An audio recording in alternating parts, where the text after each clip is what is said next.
자, 2부 부동산 썰브라더와의 만남 고민썰 시작해 보도록 하겠습니다. 자, 오늘 질문지를 보니까 첫 번째 산들님, 광주광역시에 거주하는 50대 주부입니다. 저는 부동산 투자를 광주하고 서울에 했는데 첫 번째는 20년 8월 광주 재개발 예정지에 상가 압속 토지를 매입한 것입니다.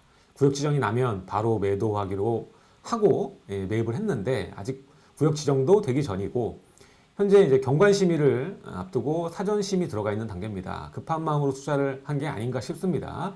자, 두 번째는 광주에 집을 파시고 서울 노원구의 3개 주공 14단지 18평짜리를 전세 끼고 매수한 것입니다. 그리고 현재 광주에선 월세로 거주하고 있습니다. 지금 제 투자 방향이 맞는 건지도 잘 모르겠습니다. 요즘에 이제 광주 아파트 값이 구축도 오르는 추세기도 하고 광주 안에 내 집이 없다는 사실이 좀 슬프네요. 잘 살고 있던 광주 집을 팔아서 서울 투자를 했지만 광주에서 그냥 갈아탈까 고민했던 아파트도 날이 갈수록 오르고 있고 상계 주공은 정체 상태입니다. 자, 서울의 재개발 또 재건축에 투자한 제가 잘못된 건지 지금이라도 갈아타고 싶습니다. 자, 어떠한 조언이라도 부탁드립니다. 그래서 현재 투자 가능한 금액은 7억 정도 될 것 같습니다. 싹 다 이게 팔았을 경우 7억이 되는 것 같아요. 현명한 투자를 하고 싶다라고 얘기하셨는데 참 이 질문들을 보면 어떻게 이건 어느 정도의 강도로 때려드리면 돼요? 겁나 세게 때려주세요. 이분이 지금 이분이 본인이 지문자가 아닌데 좀 때려줬었으면 좋겠어. 네. 강도를 선택을 세게. 난 3에서 한 7까지 선택하고 이게 저는 7 정도. 이분은 현명한 투자를 하고 싶다고 말씀하셨는데 죄송한 말이지만 현명한 투자를 할 수가 없는 분이세요. 우리가 이제 질문을 들으면은 대충 이분이 돈을 벌 수 있는가 없는가를 보이죠. 파악할 수 있는데 좀 어려워 보입니다. 모르겠어요. 제가 이제 재테크를 할 때 해오면서 저도 이제 과거를 회상해 봤을 때 당시에 저는 전문가 뭐 이런 그런 아예 깜도 아니고 그냥 아무것도 아닌 상태에서 재테크할 때도 여기저기서 훈수를 항상 훈수 좋아하잖아요. 좋아하지. 아니야, 이수는 아니야. 뭐 물러 등등등. 그 훈수대로 제가 단 한 번도 물론 내가 밤에 흔들리지만은 판단을 했으면은 절대 그 훈수에 내가 흔들리지는 않았던 것 같아. 근데 이제 기본적으로 지금 이제 바람이 흩날리는 갈대처럼 왔다 갔다 하시는 건데 이 단기적인 타이밍이 이제 스텝이 꼬일 수는 있어요. 그리고 타이밍은 돌고 도는 거기 때문에 상계 주공이 많이 오른 상태에서 나 좀 쉬고 싶다 하는 찰나에 본인께서 들어가셨던 것도 있고 또 이제 아까 뭐 광주광역시의 재개발이 지금 뭐 뜨겁다 이렇게 얘기도 하시는 것도 있으신데 기본적으로 저는 이렇게 스탠스를 취하셨으면은 이게 물을 필요가 없는 내용이고요. 좀 긴 호흡으로 가실 수밖에 없어요. 근데 이제 만약에 상계 쪽에 사기 전에 우리가 만났다라면은 그 타이밍을 이분이 예민하게 여기시는 분인지를 제가 여쭤보고 그런 성향의 잔파동에 예민하게 대응하는 분이었다면은 상계에서 제가 아마 선회했을 거예요. 다른 지역으로. 근데 나는 한번 사면 10년간은 안 팔고 그런 스타일입니다라면은 그냥 사세요라고 냅뒀을 거고요. 그래서 근데 우리가 일단 이거는 개인의 성향이고 이거는 안 바뀌는 거더라고요. 제가 만나보니까.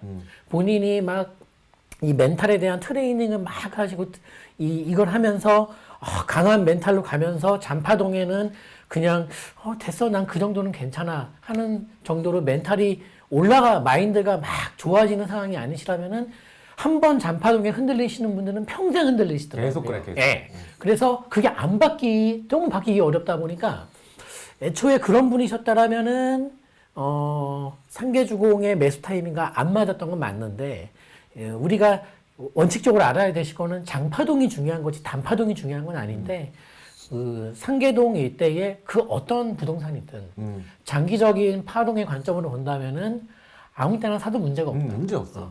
그렇게 일단 말씀드리고 싶은데 그럼 본인께서 한번 결정해 보셔야 될 것 같아요. 내가 이 장기적인 흐름보다는 단기적인 흐름에 예민하게 반응하는 범주에 속해 있는 유형이구나. 그러니까 스스로를 모르시니까 그걸 한번 더 아셨으면 좋겠다. 이 말씀 드리고 싶고 그 단파동에 계속적으로 휘둘리시는 분들이 잦은 매매를 하면서 좋은 성과를 대체를 못 내시더라. 이 말씀을 드리고 싶은데 내가 그런 사람이었어? 보통 그렇게 생각 안 안 해요. 해요. 내가 모든 사람들이 내 인생이 세상의 주인공이고 그리고 내가 생각하는 판단이 세상의 중심에 와 있다고 믿어요, 다들. 근데 당신은 오차 범위에서 한참 벗어나 있습니다. 라는 말씀 딱 드리면 처음에 안 받들어요, 이거를. 받아들이기 어렵죠. 잘했다고 내가 왜 표준인데? 내가 왜 표준에 벗어나 있지? 이상한 소리 하네, 이 사람. 이렇게 얘기합니다. 그거를 한번 본인이 받아들일 수 있으시다면 이번에 마인드나 멘탈을 다잡는 계기를 갈 수 있을 것이고 이게 벽처럼 막혀 있는 분들은 반사가 돼서 나오죠. 헛소리하는 내가 중심인데 무슨 소리야. 내가 표준인데 무슨 소리야. 당신이 이상한 소리 하고 있는 거야. 지금 이렇게 이제 얘기하시면은 그냥 그 상태로 가셔야 돼요. 근데 이건 제 주관이 아니라 많은 분들을 만나 뵈면서 이 나름대로의 상담만 지금 15년을 하고 있어요. 1년에 3,000명을 만났어요. 그래서 이게 이 표준이 나오는 거예요. 좀 내려놓고 큰 흐름 내에서 움직였으면 좋겠어요. 상계주공 좋아요. 저도 이제 얘기를 드리자면 이미 이제 본인이 좀 찾아본 것 같아요. 그리고 본인 주택을 팔면서 했다라는 거는 결국 갈아타기라는 거거든요. 갈아타기를 하면서 내가 좀 더 좋은 자산을 갖고 있고 싶다라는 생각으로 이제 광주에 있는 아파트를 팔고 가게 된 건데, 자, 이거 이해도 가는 게 있어요. 왜냐하면은 이게 뭔가를 팔고 사는 순간 판 게 계속 신경 쓰이거든요. 판 게 좀 가만히 일을 하다가도 그건 어느 정도 됐을까 볼까 이렇게 되거든요.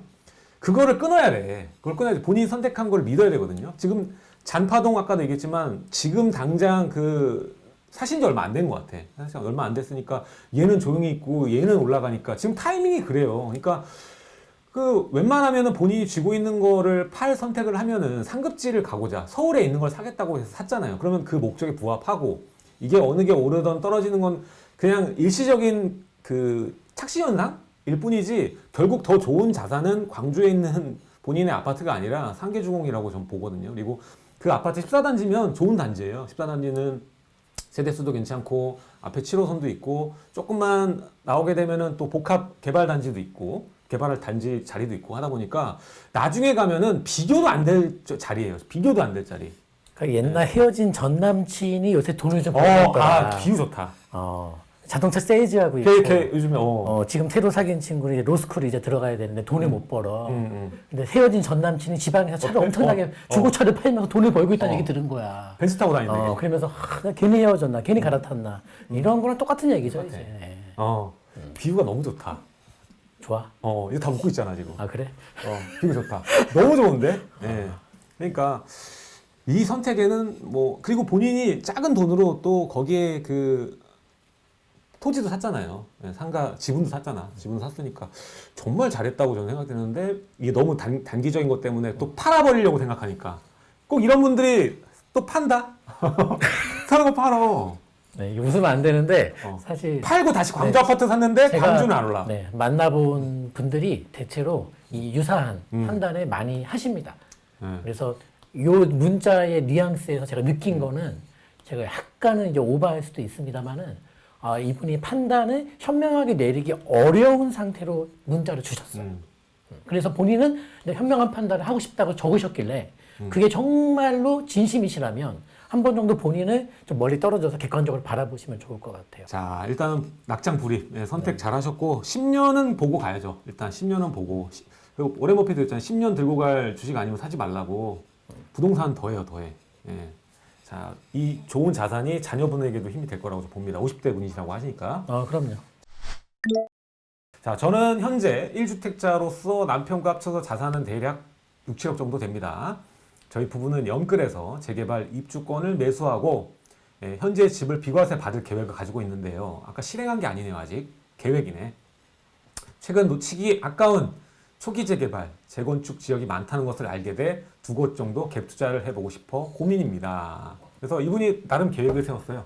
그래서 기존의 계획처럼 재개발 입주권을 매수한 다음 기다리다가 6년에서 8년 정도 후 현재의 집을 비과세 받아서 입주 시 잔금을 치른다. 예산상 가련, 불광, 인천 등을 생각하고 있다 얘기하시고요. 두 번째, 초기 재개발, 재건축을 자녀 이름으로 사고 존버한다. 자, 그리고 안산, 용산, 청량리 고민 중이다. 어떤 방법이 좋을지 초기 재개발, 재건축에 대한 두 MC들의 의견을 듣고 싶습니다. 그러니까 이분이 지금 이미 주택이 하나 있다라는 거죠. 주택이 하나 있고 지금 입주권을 살까? 뭐 요런 거예요. 입주권을 살까? 아니면은 그러니까 비과세를 못 받더라도 그냥 쭉 들고 가냐. 예. 뭐 그리고 뭐 추가로 그냥 초기 재개발, 재건축 투자를 하느냐. 뭐 이렇게 좀 생각하고 있는 것 같아요. 아니 일단은 예산이 많으신 것 같은데 지금 뭐 가련동 가련 1억 얘기하시는 것 같은데 불광은 불광 5구역 얘기하시는 것 같고 이 갭 투자 금액이 지금 한 6억 이상 들어가는 상품들이니까 예산이 6억 이상 있으신 것 같아요. 근데 이제 그런 식으로 좀 진한 재개발 투자를 할까 아니면은 자녀 얘기 나오시던데 그러니까 무리하지 말고 자녀한테 아까 뭐 용사냐고 뭐 나오잖아요. 그러니까 그거는 지금 확정 지역 말고 한 가볍게 한 2, 3억이나 이렇게 좀 해볼까. 그러니까 결국은 그런 뉘앙스로 적으신 것 같은데 저는 본인의 성향이 어떠한 성향인가를 먼저 그러니까 참 이게 이 대면으로 우리가 사람을 만나고 상담하는 게 제 경험상은 필요할 수밖에 없더라고요. 이게 문자 텍스트로 가지고 상담하는 게 한계가 한계가 있더라고요. 있어. 뭔 상황인지 정확히 모르겠어, 사실. 근데 저는 이분의 성향이 무엇인가가 일단 궁금한데 왔다 갔다 하시는 것 같은데 예산이 되신다면은 가련 1구역이나 아까 말씀하신 뭐 불강, 5 이런 거를 접근하시는 게 인천 쪽보단 낫죠. 그리고 인천의 재개발이 나쁘다는 소리가 아닌 게 인천은 서울 가련이나 불광동 재개발을 건드릴 수 없는 예산일 때는 인천이 가란 소리죠. 그래서 내 예산 범주 내에서 할 수 있다면 당연히 서울 내에 있는 걸 잡는 게 최고 좋은 선택이 맞고 그렇기 때문에 인천은 좀 미안하지만 이 불광동 이때 가련동 이때 재개발과는 같은 라인에 설 수가 없는 것이죠. 그리고 두 번째 자녀 이름으로 하는 게 그냥 자녀 이름으로 할까요? 요거는 예산을 적게 쓸까요? 나는 그렇게 해석을 했는데 그게 본인이 일단 마음이 편하시다면 그냥 그렇게 했으면 좋겠어요. 근데 내가 만약에 자녀 이름으로 하고 나서 돈이 애매하게 한 3, 4억도 남아. 그럼 고민이 또 안 사라져. 이럴 것 같으시다면은 그냥 올바로 된 재개발을 하세요. 아니면은 이 돈이 남는 게 부담되신다면은 주택 임대 사업자를 활용해서 2억 투자든 1억 투자든 다 쓰세요, 그냥. 그 수밖에 없어, 지금 상황은요. 그래서 그 본인께서 어떠한 성향이냐가 내가 얼마나 공격적인 거를 감내할 것이냐, 내가 공격을 다 할 걸, 공격을 총알을 남겼네, 이런 거에서 고민할 스타일이냐가 되게 중요한 상황이세요. 이 질문에 대한 답을 드리는 데 있어서는. 그래서 본인의 성향이 공격력이 어느 정도 뛰느냐에 따라서 만족스러운 선택을 하시고, 새 가슴인데 이만큼의 공격을 해서 막 공격을 퍼버서 나중에 불안에 떨지 마시고 본인이 감당할 수 있는 선에서 하실 때 공격을 덜해도 문제가 생기더라는 거예요. 제가 상담해 본 결과는. 우리 보통 무리해서 고민할 거라 생각하시잖아요. 그게 아니라 나 총알을 남겼네. 이 고민 때문에 또 찾아오신다는 거예요. 그러니까 그 균형점은 본인이 제일 잘 하셔야 돼요. 근데 제가 좀 그 답답한 거는 상담 오시는 분들이 본인이 어떠한 성향인가 자체를 모르신다는 거예요. 이게 제일 힘든 상담인 거예요, 이제. 질문이 끝이 없어. 그러니까, 질문이 끝이 없어. 저는 이런 유예요. 이렇게 나한테 맞는 걸 권해주세요가 아니라 저는 제가 무슨 이유인지 모르겠는데 여기서 시작돼요, 다들 상담이. 질문이 계속 되잖아. 그래서 계속 묻고 이분은 이런 성향이구나 내가 판단하는 건데 이 문자만 가지고는 좀 어려울 것 같아요. 난 저거만 봐도 좀 그런데 제가 생각하는 걸 답변 드리면은 그 초기 재개발, 초기 재건축에 대한 얘기, 그러니까 금액을 조금 들여서 많이 이렇게 벌 수 있는 그런 거를 생각하시고 얘기를 하는데 지금 서울 자체가 초기 재개발, 재건축에 몰리는 투자 수요도 굉장히 많았고. 그렇기 때문에 좀 적은 금액으로 최대 효율을 보기에는 지금 잘못 고르면은 어려울 수 있다 얘기를 드리고 싶고 또 여기 청산 얘기가 굉장히 많잖아요.